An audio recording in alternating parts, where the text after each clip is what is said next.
Last night, we told you about Penn State Board of Trustee emails that date back to 2011 on the selection of the Free Committee to investigate the Jerry Sandusky scandal.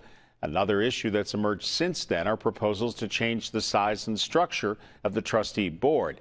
Now, there's been a lot of talk of reform getting a push from state lawmakers, but one we talked to today says that may not be a good idea. And for more on that, Gary Sinderson is in the Center County newsroom. Gary? And Marty, reform has been a constant topic for this Penn State Board of Trustees. It was late last year when two state senators introduced a legislative proposal that downsized the board, reduced the number of voting members on the board. It does have a lot of support in the Senate, but as we found out today, over in the State House, it may be a different story.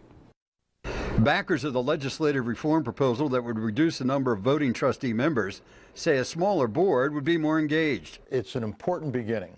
It changes the composition of the Board of Trustees. It reduces it from 30 to 23 voting members.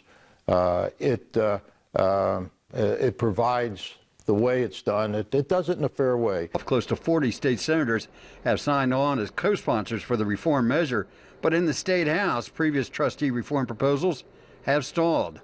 Penn State's charter has changed over the years, and our role in that has diminished significantly. While we have, I believe, 5 or 6 appointees to that board, most legislators, I think, believe that that is a decision that needs to be done by the trustees and by their alumni. The trustees point to a host of reforms they've made in recent years, but the size of the board remains a prime point of debate.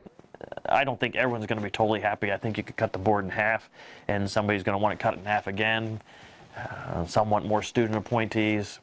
You know, it's one of those things at the end of the day, the university has to run, and they got to make some decisions. The trustees have hired a consultant to talk about reform and governance issues. Her first lengthy meeting with the trustees was earlier this month at the board meeting in Hershey. Representative Benioff is sponsoring a separate piece of legislation calling for Penn State and other state-related universities to fully comply with the state's right-to-know law. A hearing on that legislation is scheduled for later this year. We're live in Center County. Gary Sinderson, 6 News.